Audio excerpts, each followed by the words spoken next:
Tierra, agua, tiempo, lejos del hombre. Y el hombre regresa buscando lo que fue. Libre, como animal perfecto que contempla a través del aire. Un espejo del tiempo más remoto. Busca lo que todavía es. Busca la belleza. Dios. Y con el regreso del hombre empieza la historia.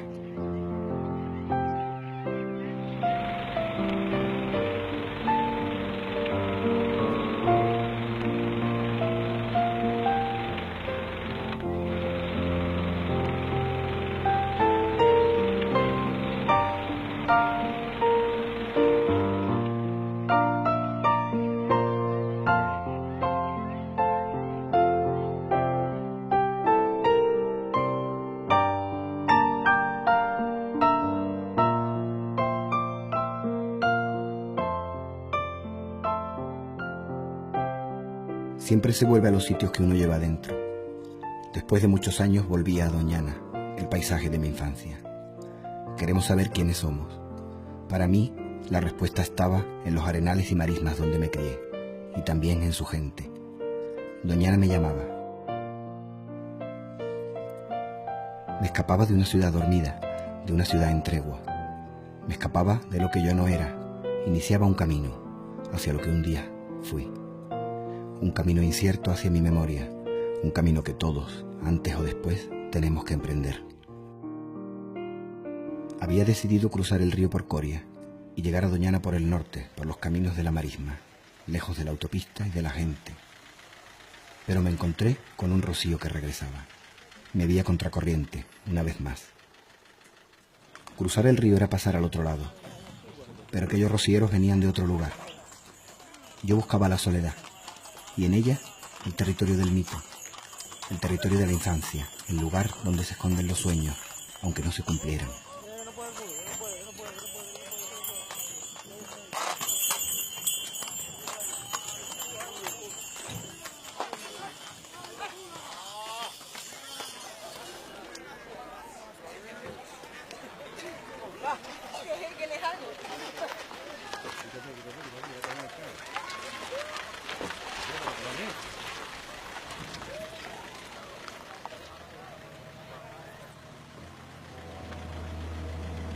Pero ya estaba en el río, el agua, la marisma, el agua de mi infancia, Doñana.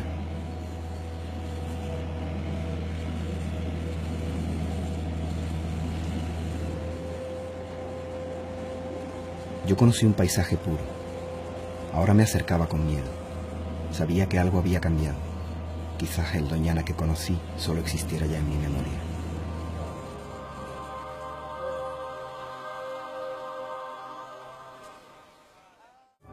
Nos hallamos en la Isla Mayor.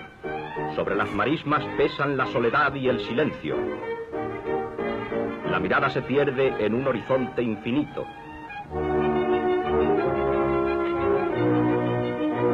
La idílica soledad, donde pastaban toros y pacían corceles, ha sido interrumpida bruscamente. El terreno que solo era apto para los citados menesteres está siendo conquistado y vencido. El trepidar de los tractores se expande en el aire. Son removidos los terrenos. Brazos de hierro y bocas de acero realizan incansables la labor de roturación. La Isla Mayor, antes solitaria y silenciosa, se transforma en una productora de arroz de primera categoría. Desde la posguerra, Doñana estuvo ya siempre amenazada. Por todas partes. Un territorio olvidado, que no servía para casi nada, servía de pronto para plantar guayule, eucaliptos, arroz, para construir casas, para trazar carreteras.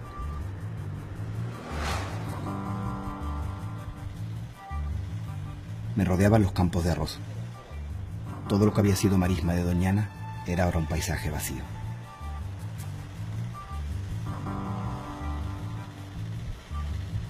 Una evocación del paisaje anunciaba lo que pronto iría descubriendo. Cuando llegué a la Casa Bomba, estaba ya en la linde del parque. El cauce del Guadiamar. De San Lucas la Mayor venía la paja en barcos hasta la marisma, por sus aguas. Desde la rotura de la presa de Aznalcóllar, en 1998, Crónica de una muerte anunciada, Doñana perdió al Guadiamar para siempre. Hay un caño en la marisma, una arteria hoy ciega, que se llama el Caño del Guadiamar. El hombre otra vez, como si pudiéramos escaparnos del paisaje, en una huida hacia adelante, como si olvidáramos de dónde venimos y también a dónde vamos.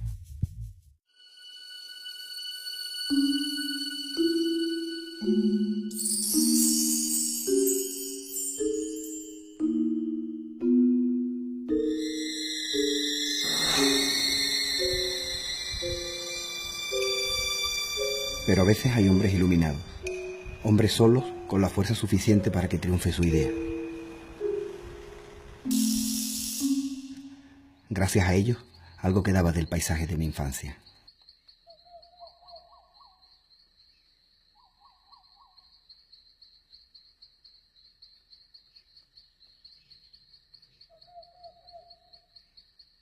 Me detuve en el borde del parque. Uno de aquellos hombres iluminados fue José Antonio Valverde. Él supo ver, quizá, lo que otros no veían, y lo hizo en el momento oportuno.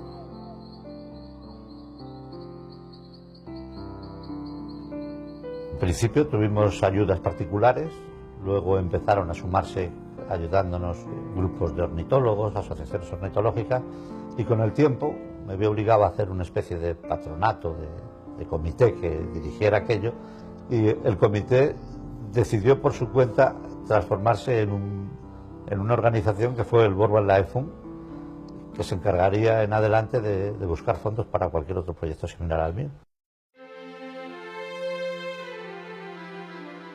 Valverde inició una campaña internacional para salvar Doñana. En 1961 se creó el WWF, un fondo internacional para la vida salvaje, y en el 63 se compró la primera finca para salvar Doñana. En el 64 se fundó la Estación Biológica de Doñana y 5 años más tarde se creó el Parque Nacional. En 1994 Doñana fue declarado por la UNESCO Patrimonio de la Humanidad. El mundo miraba hacia este lugar. En aquella época Valverde, que ya se había fundado el WWF, pedían para Doñana una subvención, un dinero que consistía en que los niños daneses, finlandeses, noruegos, dieran una corona, en caso danesa, sueca o lo que fuera, para conservar los gansos que ellos tenían durante el verano. Sin embargo, pasan el invierno en Doñana. Entonces, para que se cuidaran y se respetara este sitio como el sitio de cuidar los gansos que pudieran volver después a Noruega, pues los niños daneses dieron una corona. Por lo visto, este señor lo que hizo fue venir a hacer una película para demostrar que era un sitio fantástico, que había una gran cantidad de fauna, que aquello se protegía, y de esa forma conseguir el tema de la donación importante para fundar el WWF. Langs floden Guadalquivirs nedre løp, mellom Sevilla og Cádiz, omkring 1000 kvadratkilometer oversvømmet en stor del av året.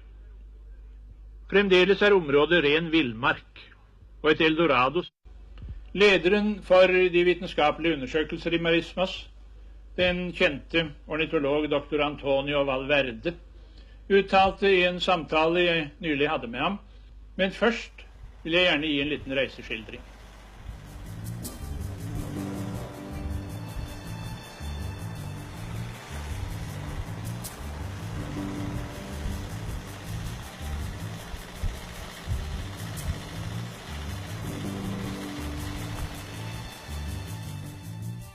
De su primera visita a Doñana contaba Valverde. Íbamos a caballo en un mundo irreal, entre dunas y marismas. Todo era nuevo y salvaje. Creo que aquel día me asomé por primera vez a la naturaleza con mayúsculas.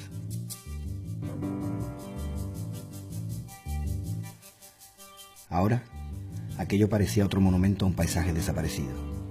Teníamos que proteger el paraíso de nosotros mismos.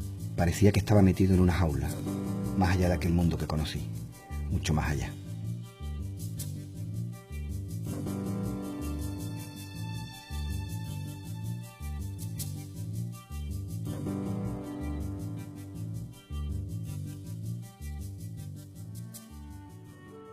Nosotros éramos 8 hermanos. Yo trabajé desde los 9 años. También trabajé con Valverde, haciendo de todo, anillando aves, lo que fuera. Yo también me sentía Doñana. Ahora había que proteger lo que quedaba. Ahora eran los hombres los que estaban encerrados.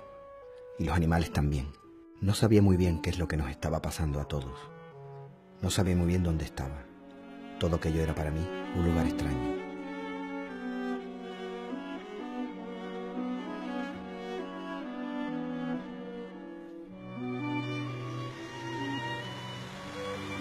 Bordeando el parque llegué hasta la raya, el camino real que termina en la ermita del Rocío, junto a la Laguna Madre. Al cruzar el Ajolí me encontré ya con uno de los nuestros, que había sido, igual que mis hermanos, guarda en Doñana. Ya estaba cerca de casa.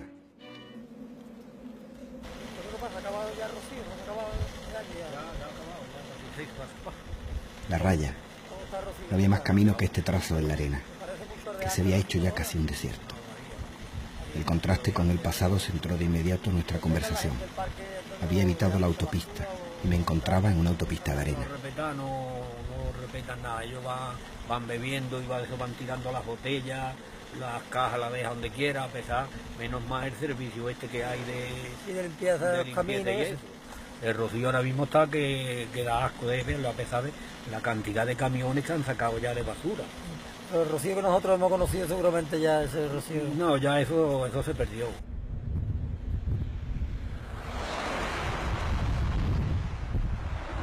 Entré en Doñana por el camino de Palacio, por las arenas. En mi cabeza se mezclaban los recuerdos con lo que estaba viendo.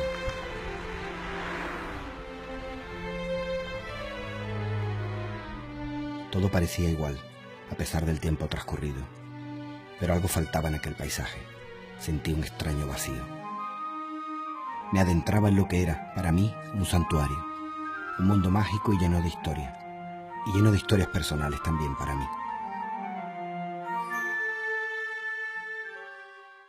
Aquí nací.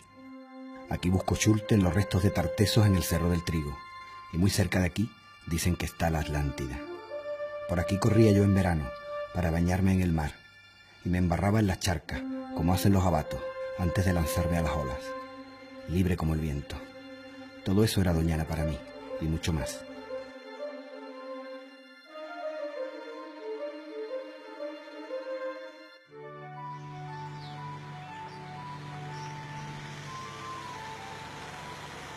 Llegué a Palacio, a donde se retiró el 7º duque de Medina Sidonia, el tristemente famoso capitán de la Armada Invencible.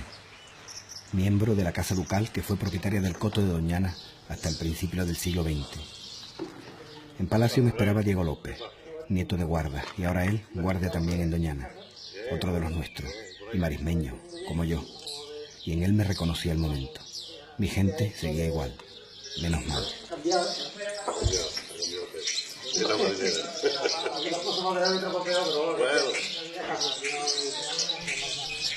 La primera fase de Doñana, la Casa Ducal es propiedad de la Casa Ducal, no es señorío, sino que es propiedad suya. Entonces esta gente está utilizando Doñana sacando de rentas de la caza, un sistema extractivo. Por ejemplo, los conejos no se mataban en plan de cacería. Se pagaban unos señores cazadores y se vendían a los recoveros de Sevilla. Introducen el gamo varias veces. El gamo se les está a punto de extinguirse varias veces. Introducen el gamo con pastores. Se trae un rebaño para las carnicerías, no para cazar, para explotarlos. Que vinieron con cabras, venían pequeñitos y venían con cabras para alimentarlos. Que la cabra luego se echaba, porque esa no la querían allí. Cuando la Casa Ducal deja la finca y la vende, los nuevos propietarios siguen también con esa política forestal y también empiezan ya con la caza.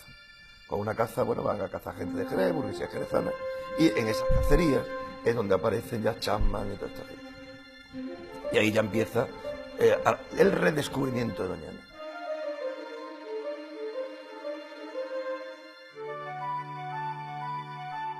Allí en cacería iban muchísimos señores, Desde el abuelo del rey, he conocido yo ahí a ti, y la abuela, ahí tengo yo 2 fotografías de ellos a caballo, allí delante de la casa. Franco, el gran duque de Rusia, que tengo también una fotografía por ahí también. Hasta todo, Barduino, toda esa gente está por allí. ¿Este cuadro qué es?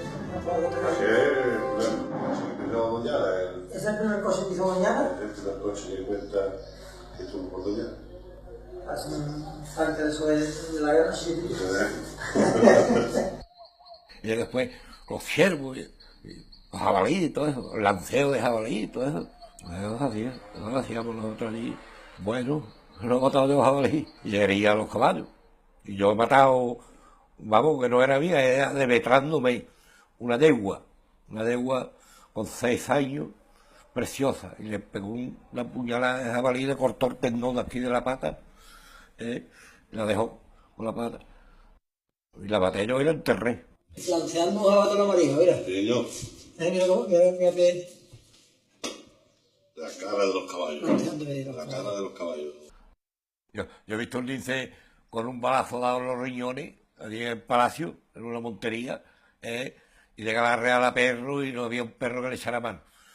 Así, y estaba partido por los riñones, y cada vez que hacía así, al perro, había un guarda que me acuerdo que reía cuando veía al perro, y se me daba de reír. El lince son 5 puñaladas que te pega. El jabalí te da una. Doñana fue siempre cazadero. Con Valverde empezó el interés por la conservación, al margen de la caza. Pero Valverde también era cazador. Y los propietarios de su época, cazadores que también amaban Doñana, estaban con él. Salvador Noguera, el Marqués del Mérito, Manuel María González Gordón y algunos otros, protagonistas anónimos de la conservación de aquel espacio único. Esa fue la feliz conjunción que salvó Doñana en aquel momento. Sácalo de estos para la víbora, ¿no? De la roseta de la roseta de eso le sacan el antídoto para el veneno de la víbora, ¿no? Cuando te muerde. Esto fue la picada de una víbora.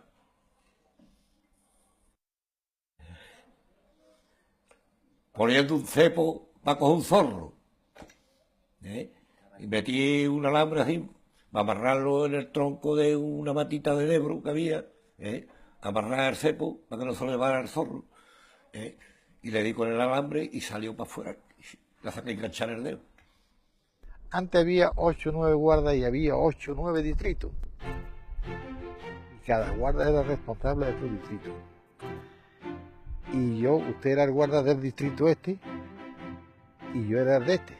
Y a mí que no me se ocurriera de pisarle usted el distrito, Ni usted a mí, Esto era sagrado. Salía de aquí rastreando un furtivo y se metía aquí. Bueno, pues yo no seguía los rastros aquí. Yo iba a buscar a usted, a tu casa, donde quiera. Y mira, ahí han entrado furtivos y se han pasado esta gente. Vamos a rastrearlo, como eran tus compañeros. Ahora, por decir yo me voy a dar, no. Yo me he visto con 5 que iban tiramatos con las escopetas así, te vas que los otros. Y no tira nadie ni un tiro. Y no se tira porque esto es vedado de caza y esto no se tira, ustedes lo saben. Y queréis tirar. Pero mira, te conozco a ti, te conozco a ese. Era un coto de verdad, un coto limpio, un coto de caza, porque el coto no lo hacía González Vía, no lo hacía Salvador Noguera, no lo hacía el Marqués del Mérito, lo hacía este puñadito de guarda que tenía aquí, pues un guarda mayor muy inteligente. Y nos decían uno de la escuela de Frankfurt, creo que era Adorno, que el hombre moderno actúa sobre la naturaleza como el cazador, que es un depredador más. Eso es una equivocación. Actúa como un libertino. La diferencia entre el cazador y el libertino es que el libertino va a hacer tabla rasa, le importa un rábano de lo que deja detrás. En cambio, el cazador tiene que conservar al mismo tiempo, porque luego el año que viene vuelve a cazar otra vez. Tiene que mantener las especies, sabe qué especies se pueden cazar y qué especies no se pueden cazar. Pues yo entro en Doñana, llego a Doñana por primera vez en la primavera de 1965. ¿Qué era Doñana? Porque Doñana era un mundo, un paraíso, un mundo paradisíaco, ¿no? Porque tú salías de tu ciudad, salías de tu mundo y te encontrabas en una cosa que tú creías que no existía. Doñana era una leyenda, Doñana era un mito, una cosa que creíamos que no existía, que era el gran cazadero de reyes, de príncipes, de emperatrices. Y cuando yo pisé Doñana por primera vez, me dije, bueno, pero existe Doñana, no es esto ninguna leyenda, ¿no?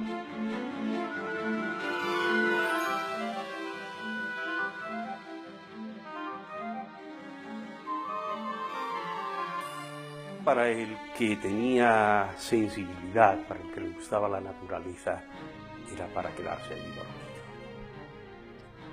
Para quedarse allí dormido y para haber atesorado una serie de recuerdos que los tienes como un tesoro en tu corazón más que en tu mente.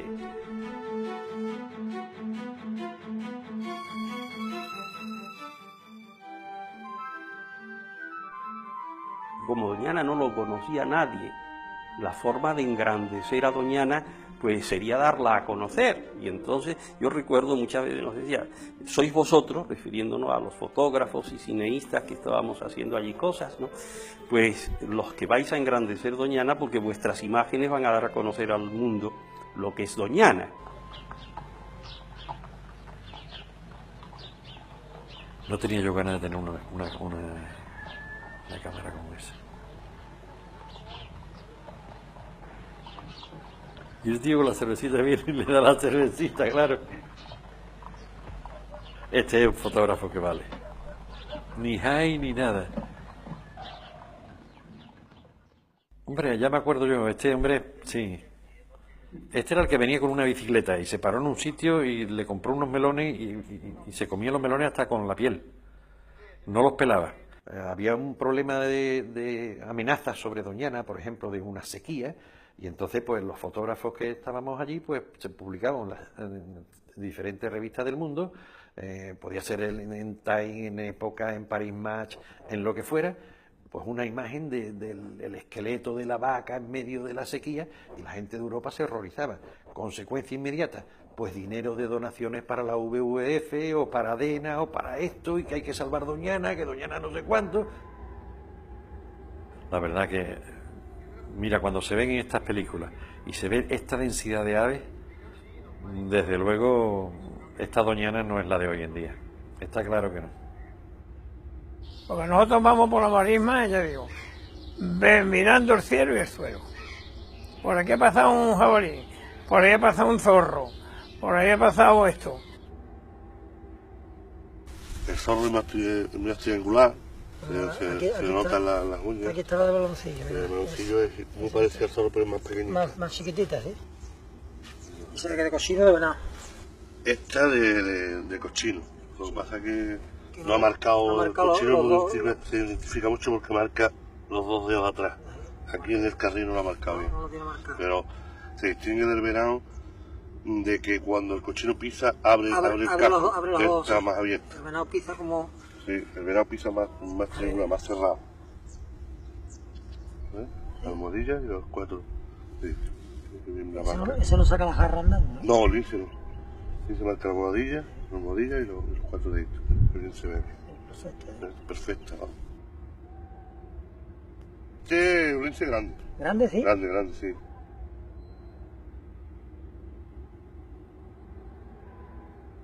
En esa fecha, siglo XVII, hay una liberalización de los mercados, la Casa Ducal está pasando un mal momento porque la han quitado las almadrabas. El caso es que intentan poner en cultivo Doñana. Y además dan permiso a la gente que entra allí, le dan permiso para arrancar la vegetación, todo tipo de vegetación, para construirse zaurdas con esa vegetación, y además le dan permiso para arrancar el barrón, que es la Ammophila arenaria, que es una planta que fija las dunas.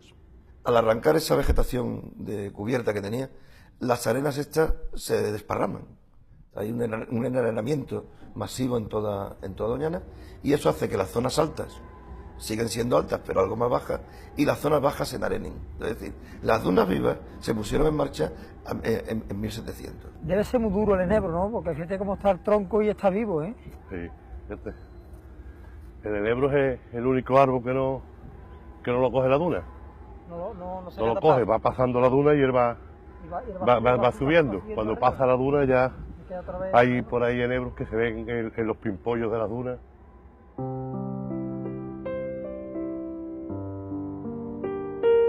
En los años 70 vino la amenaza de la carretera costera y también de la urbanización de la orilla frente a San Lucas de Barrameda. Era una batalla de gigantes, pero Doñana ya no era un olvidado y venció.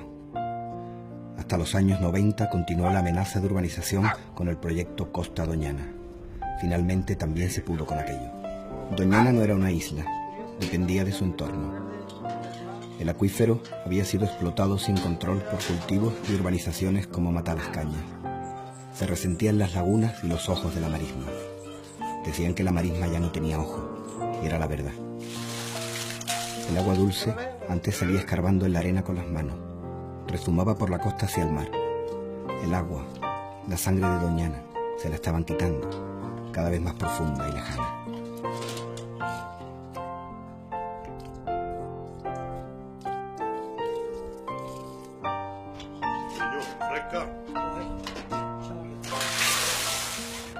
Fuimos una vez a la marisma de Hinojo y vimos un montón de unos 50 o 60 niños gallaretas muy cerca del bordo de las Arbacías, que se llama. Y entonces hicimos, vamos a ver a los niños gallaretas, y vamos a ir a verlo. Fuimos a verlo, estaban los huevos empollados para sacar, ¿no? Los huevos ya. Y a la semana siguiente fuimos otra vez a recorrer aquello, a dar una... y no vimos fosa ni una. Y eso lo extrañó a nosotros muchísimo. Y yo, dice mi cuñado, Pepe, ¿tú te das cuenta de esto? Y cuando me voy a dar cuenta, claro, un momento, digo, ahí ha pasado algo. Y entonces había un vilano volando a 3 o 4 kilómetros de lejos. Y lo estaba haciendo unas cosas en el aire muy raras, el vilano. Pasaje. Y nosotros, ¿has visto aquel vilano? Y digo, sí que lo he visto. Digo, allí hay algo, ¿eh? Allí hay algo. En fin, que lo extrañó a nosotros los movimientos de aquel vilano. Pero nosotros andando. Nos vamos a ver las vacas aquella esquina, y ahora vamos a ver donde el vilano ese ha pegado las vaguaditas esas que ha pegado. Claro, fuimos allí, había 4 zorritos chicos, y 12 o 14 gallaretas enterradas, una con el ala afuera, otra con el ala afuera, así que esa zorra fue nadando y se llevó todas las gallaretas para los hijos. Allí, y tenía 4 zorritos, que yo, por cierto, me llevé uno, para criarlo en mi casa, se puso hasta grande, una noche se escapó, me mató 108 gallinas. Y yo quería, pues, digo a mi mujer, dame el rifle que lo voy a matar yo al zorro este. Y entonces se levantó mi hija a las 7 de la mañana, que lo llamó y con ella se le vino arriba, que era la única que lo acariciaba, mi hija Rocío, que si no lo mató.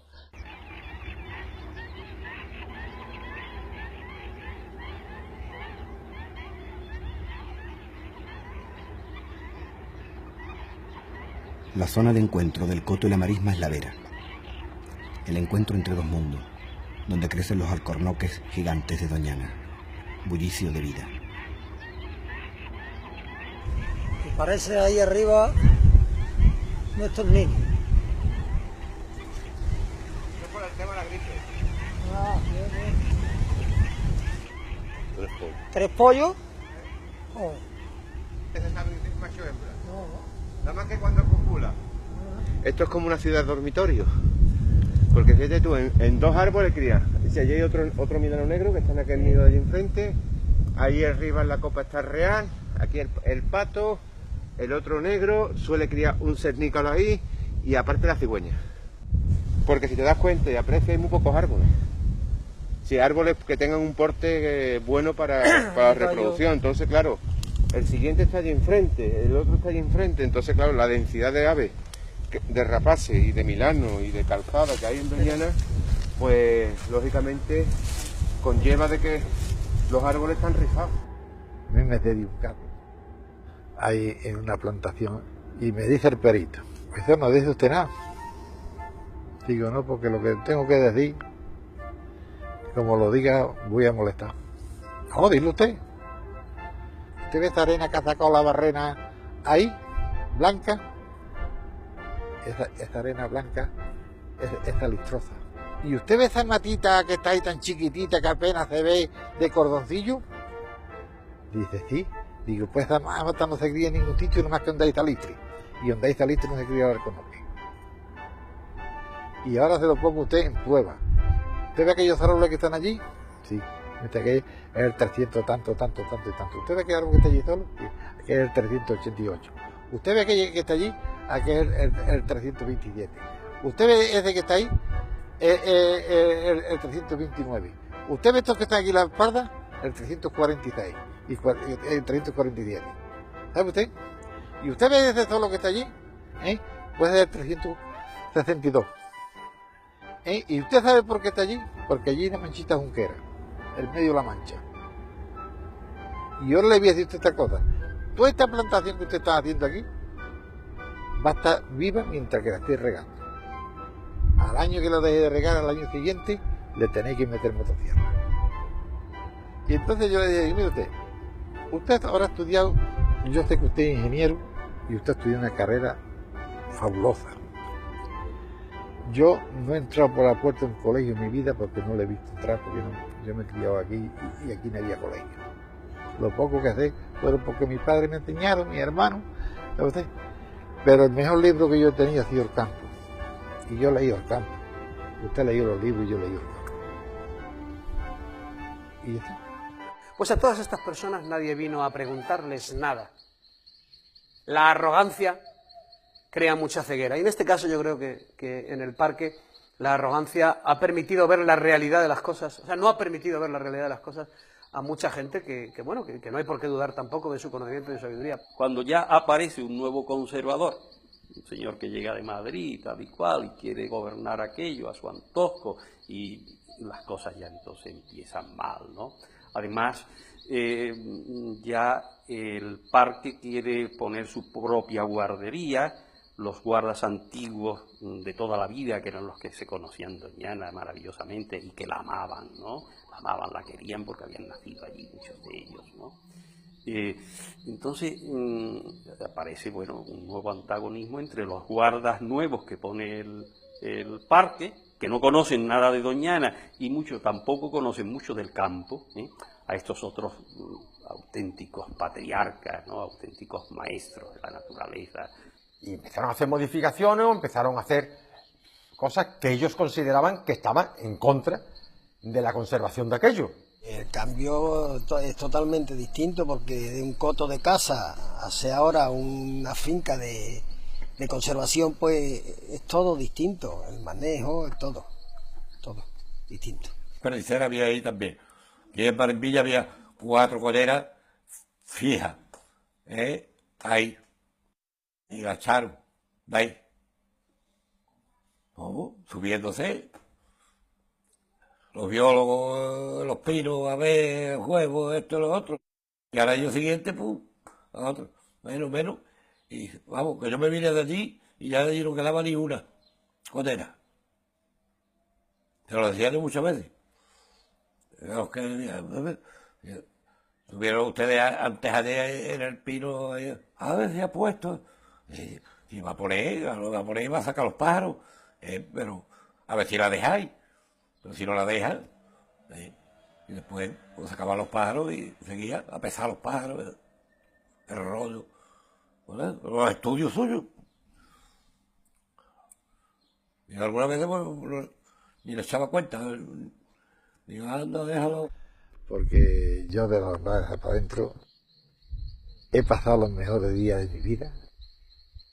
He pasado los días más amargos de mi vida. He llorado de impotencia a todo el medio del campo, por no poder conjuntir y decirle, esto no es a ti, tú estás equivocado, porque voy a estudiar una carrera. Hay que reconocer que el Consejo Superior de Investigaciones Científicas, desde Madrid, pues tenía unas conexiones muy remotas, muy aisladas con Doñana.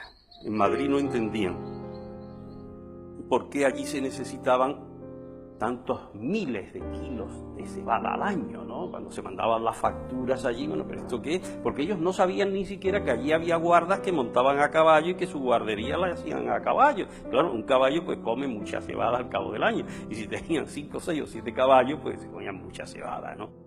Entonces, pues, la realidad que esto era una cosa totalmente, una célula aislada del Consejo, ¿no? Había familias que se habían ido ya, ¿no?, de Doñana. Pero otras, como ya al llegar los científicos empiezan a quitar el ganado y a restringir muchas cosas, pues esta gente tiene que salir del parque, suele ser. Y ya empiezan a dejar el parque deshabitado con los guardas únicamente. Los guardas en su momento, porque vamos, ya después casi ni guardas. El gran problema que ha tenido siempre Doñana es que había mucha gente mandando en él. Es decir, porque por una parte estaba la reserva, que pertenecía al Consejo. Luego estaba el Parque Nacional, que el Parque Nacional, una época que lo llevó el ICONA, luego lo lleva el Ministerio de Medio Ambiente. Luego, en la parte del preparque lo llevaba la Junta de Andalucía. En el patronato antiguo que yo conocía había como 8 o 10 ministerios, Ministerio del Aire, de la Marina, yo qué sé, los ministerios antiguos que había. Entonces aquello era un follón. Costas, Confederación Hidrográfica. Entonces hay muchos intereses. Por ejemplo, una cosa muy curiosa que ocurre en Doñana, cuando había que hacer algo, todo el mundo se pasaba la pelota unos a otros. Esto depende del Consejo, no, esto depende de transporte, esto depende de agricultura. Y luego además los propietarios también. Entonces, claro, los propietarios enloquecidos. Porque un propietario ya que esté en un parque natural, ya bastantes líos tiene con una sola administración. Un propietario que esté en un parque nacional con 30 administraciones allí enredando, pues tiene que acabar medio loco.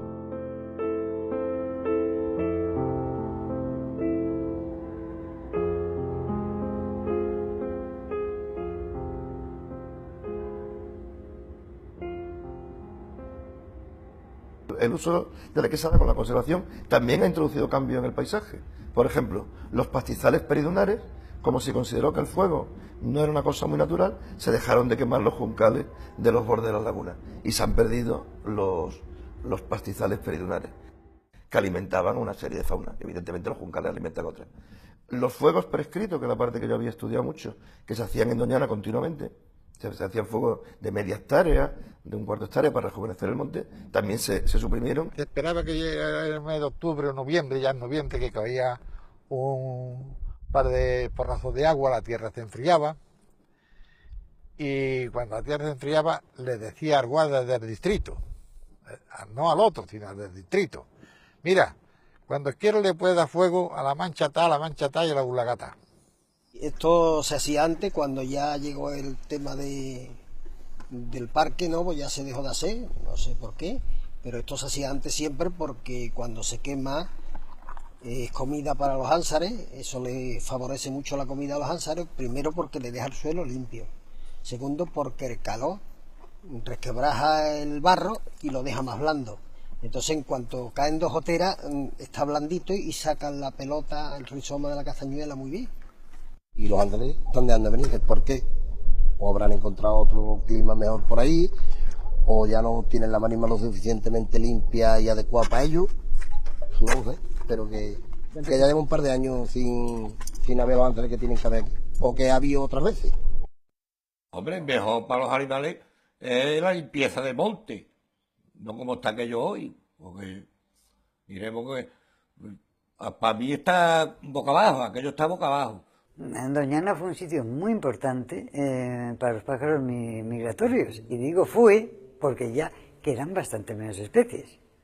Nosotros tenemos una relación, por cierto, magnífica, hecha por un guarda, y se echan en falta un montón de especies. Quizás alguna especie, como el morito, es mucho más abundante, pero ni una sola de las otras especies es más abundante que hace 35 o 40 años. Ninguna. Al terminar de los conejos, han pegado con los ratones caretos. Hay quien ve un lirón careto. ¿Qué ha pasado? Que al terminar el lirón careto, han empezado con los ratones de campo. Hay quien ve un ratón de campo. ¿Qué sigue pasando? Que no ve el ratón de campo, ni la culebra, ni el lagarto, ni la lagartija, ni nada. Los bichos tienen que comer. Y cuando no tienen comida aquí, la buscan a donde sea. Había quedado con mi hermano Manolo en Betalarena. Las vetas son franjas de tierra en medio de la marisma, tierra con conchas, vestigios de un mar que fue todo esto alguna vez. La marisma estaba unida, más si cabe que el coto, con su entorno, de donde le venían las amenazas y los problemas. Antes de que el hombre le metiera mano a la marisma y la transformara totalmente, ¿no? Pues los aportes tradicionales pues venían de los arroyos del condado de Huelva, del Guadiamar, del Guadalquivir y después de otros pequeños arroyos de la margen izquierda, ¿no? Lo que pasa es que con el paso del tiempo, pues todas esas cuencas vertientes se han ido degradando, se han ido haciendo cortas en el río, se han ido haciendo diques, canales, de tal manera que toda esa dinámica natural hoy día pues está totalmente transformada. Y además las propias cuencas vertientes están muy alteradas, mucha deforestación, arrastran muchos contaminantes, muchos terrígenos, como el Guadalquivir o el Guadiamar. La marisma ahora mismito, hombre, se ha comprendido que la marisma ahora mismito no es marisma, que ya eso no es lo que era, ni va a ser lo que fue tampoco, porque es que ya no hay. Nos han hecho unos estudios previos a esas grandes actuaciones que se llevan haciendo desde los años 80 de cómo funciona el agua de la marisma. Entonces, cada vez que se hace una actuación y se desconoce cuál es la dinámica natural, pues se cometen fallos y errores. En el año 96 hubo una gran avenida y en las proximidades de la salida de Entremuros dio lugar a una colmatación en un solo invierno de prácticamente cerca de 2 centímetros de sedimento, ¿no? Entonces cogimos esos sedimentos, los analizamos y los comparamos con lo que había más en profundidad, incluso con los que había más lejanos, y observamos que en la zona próxima a Entremuros, pues en los sedimentos superficiales había unos niveles, por ejemplo, lo normal en cuanto a zinc era en torno a 80 ppm, y se observaba que en esos sedimentos superficiales alcanzaba valores de 400 o 500 ppm. Y lo mismo ocurría con otros componentes, tales como arsénico, plomo, cadmio. Sí, bueno, que ahora mismo la mina no funciona, ¿no? Pero bueno, los desechos de la mina están ahí. Y había miles de millones de cigüeñas, comiendo pescado, y tenía el suelo, digo, como esto, duro como esto. Y ahora se ve, atacan a los caballos, por Dios, de cieno que tiene. Antes había más ranas. Yo pienso que eso es debido al agua, ¿no? A la contaminación del agua o algo así, debe ser. Porque yo me acuerdo cuando yo era joven, no diremos chico porque en fin, no he crecido demasiado, que había las ranas a montones. Allí en Las Nuevas, las ranas amontonadas. Y cuando llegaba a esta hora, tú te ponías y todo lo que escuchaba era un cantarío de ranas. Había épocas en que la carretera estaba llena entera de sapos, de forma que los coches dejaban dos rodadas sobre los sapos aplastados. Que eran explosiones de sapos, como si fueran lluvias de ranas, ¿no? Eran unas explosiones que yo hace mucho tiempo que no las veo. Y Valverde contaba que antes había todavía más. Hacer fotos hoy en día de anfibios y reptiles en Doñana es muy difícil, porque con el tema del cangrejo rojo desaparecieron muchos insectos, coleópteros. La verdad es que han desaparecido o han disminuido, digamos, las poblaciones de una forma tremenda. Lo que es una barbaridad es que Doñana esté protegido y al lado esté todo lleno de regadíos clandestinos y ilegales, y que haya urbanizaciones al lado absolutamente brutales. Si lo dejamos así, la marisma va a desaparecer. Si le inyectamos agua, hacemos muros para que se nos inunde y esto, bueno, pues va a durar más tiempo. Pero lógicamente al hacer eso se va a modificar la biodiversidad y se van a modificar una serie de parámetros. Hombre, porque todo también depende de cómo lo manejen, ¿no? Porque indudablemente todo evoluciona según el manejo, ¿no? Si empiezan a manejarlo bien, durará mucho tiempo. Si empiezan a manejarlo mal, pues irá a pasos agigantados hacia el caos.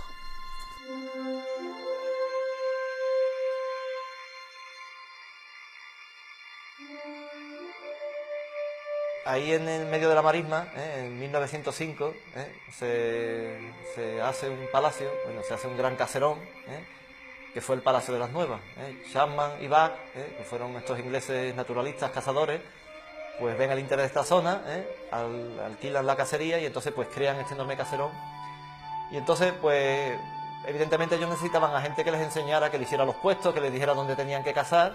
Y entonces pues van a dar pues con unos señores, en este caso con mi tatarabuelo y el padre de mi tatarabuelo, que andaban por allí pues aprovechando de forma natural los recursos que daba el medio, y deciden pues crear ahí, hacer unas chozas en torno al palacio y que se fuesen allí pues como guardas, ¿no?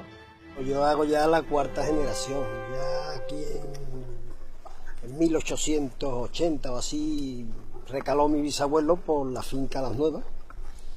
Después mi abuelo, mi padre, un hermano mío y yo, que soy el que cierra ya la dinastía, como se suele decir, yo soy el último ya.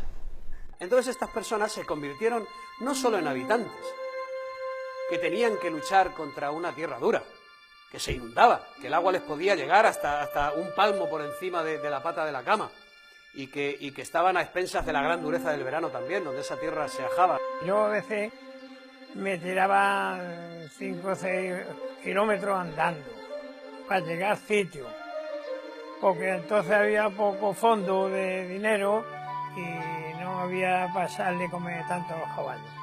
Eran gente que sabía, conocía el terreno, sabían cuándo iba a llover, miraban. Las cacerías que organizaba Antonio Clarita eran cacerías famosas, eran un éxito asegurado. Por eso allí iban personajes como Onassis, como Niarchos, a gastarse su dinero en el éxito y a tratar con ellos, que eran unos aristócratas de la tierra, eran unos sabedores, unos grandes andaluces, inéditos.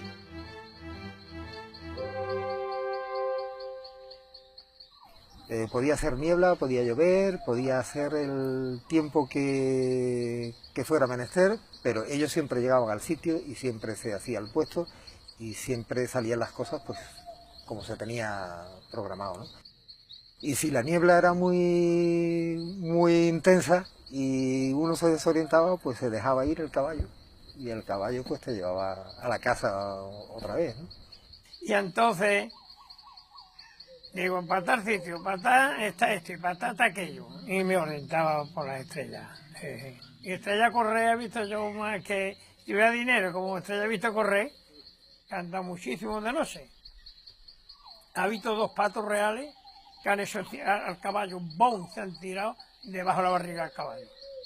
Porque eso lo han hecho los palomos de día en el campo, las cosas, ¿no? Muchos pajaritos así. Digo, ¿qué pasa? Pero con el reflejo veo una cosa arriba. Y algo así, digo, ¿qué es? Un halcón peregrino.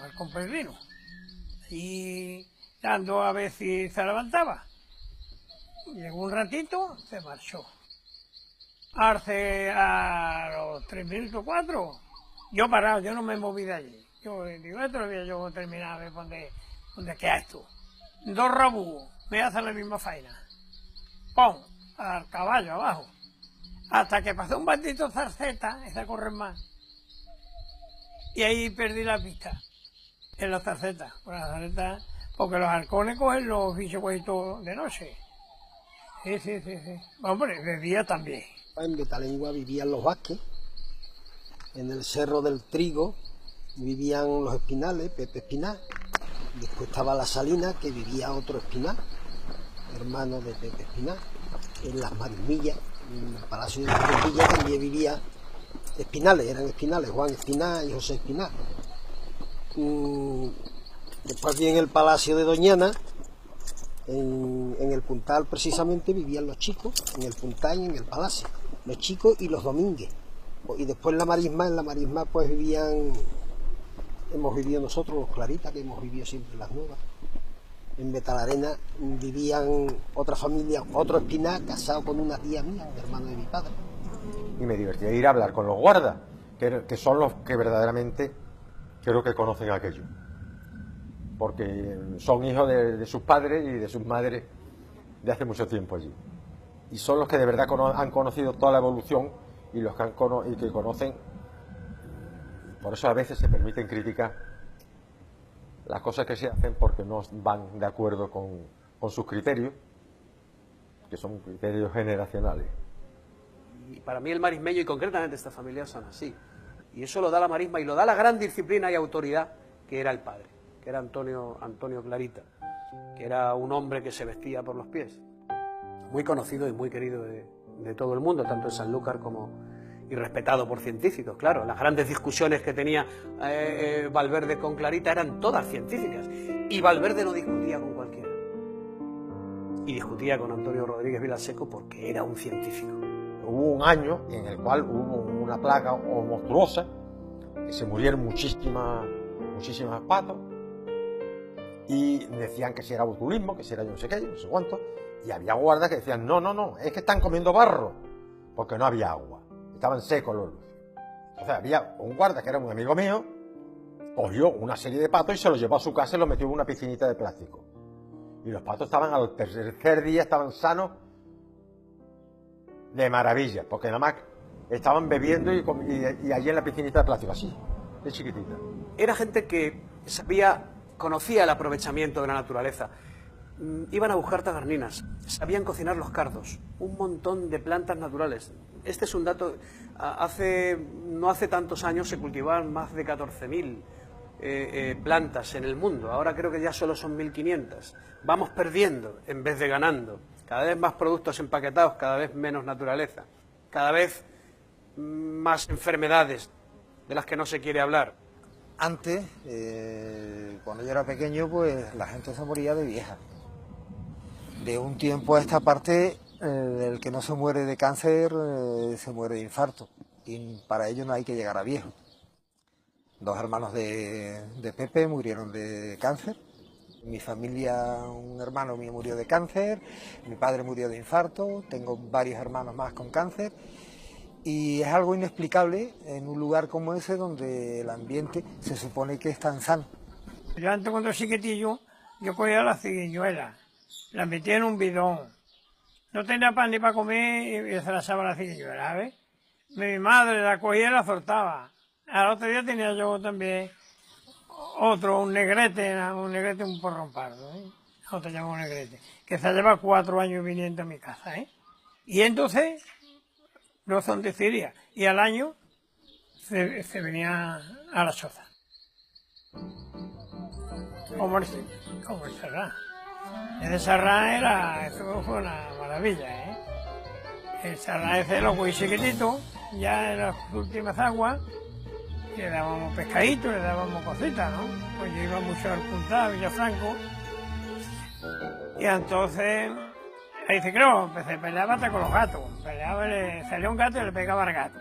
El Serrán. Yo me pegar un gato, ¿eh?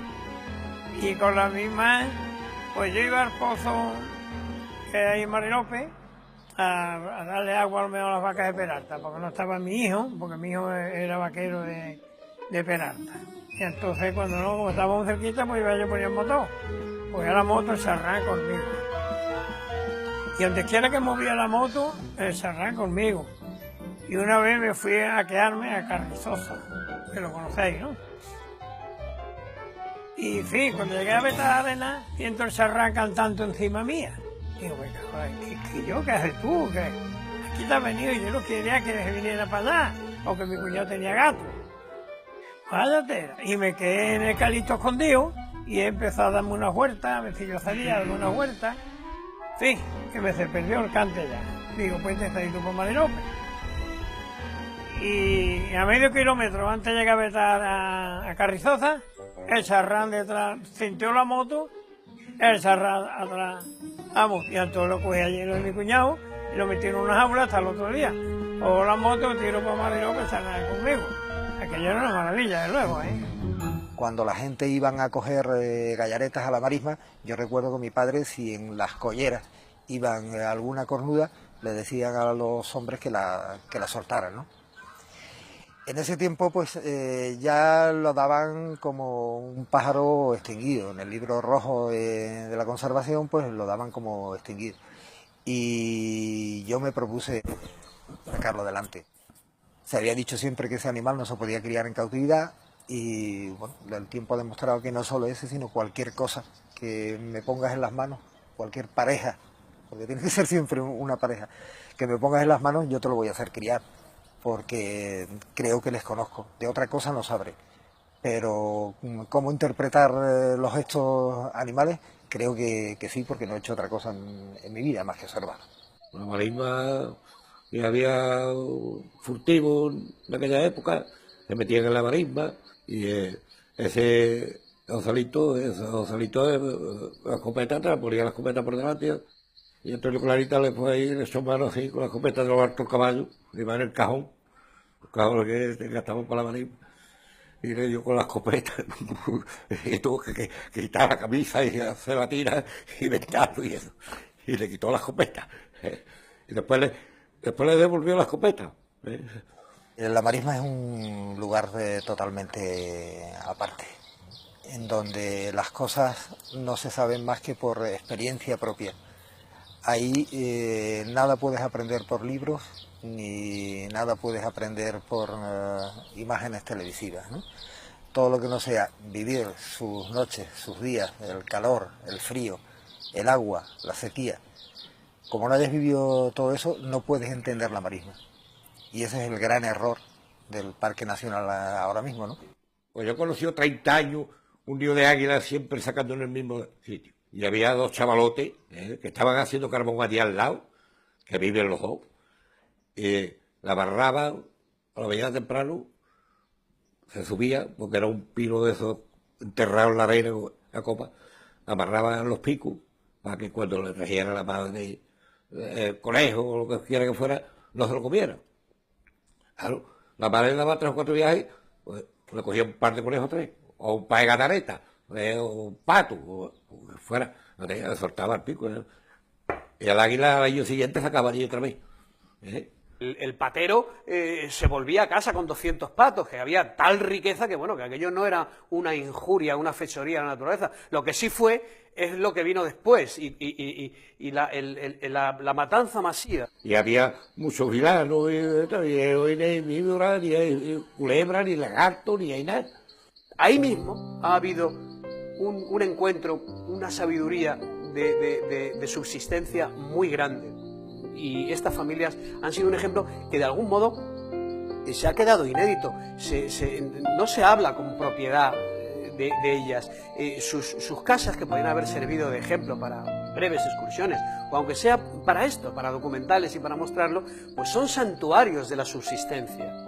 Yo Doñana, pues no quiero visitarla, no quiero ir al lugar donde me he criado, porque la última vez que fui lo pasé muy mal. Entonces prefiero quedarme con ese recuerdo que tengo de infancia. Siguen estando ahí ciertas imágenes, sigue habiendo ciertos animales, pero el alma a Doñana se la han arrebatado.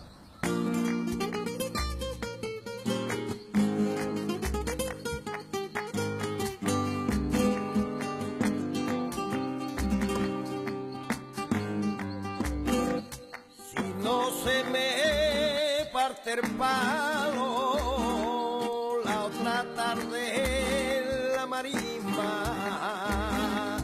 Si no se me parte el palo, ese toro jabonero no me coge a mi caballo. Ahí donde tú te criaste. Ahí me crié yo. Somos casi 4 generaciones viviendo ahí, viviendo en la marisma. Memoria de la sangre, Diego. Hay un refrán que es muy... Por lo menos yo en mi casa lo escucho siempre: la marisma te lo da y la marisma te lo quita. La marisma te lo quita. ¿Has comido nunca la semilla de la castañuela, Diego? No, no lo he comido nunca. No. Encantado, mira, hablando. Y los gallincos también, ¿eh?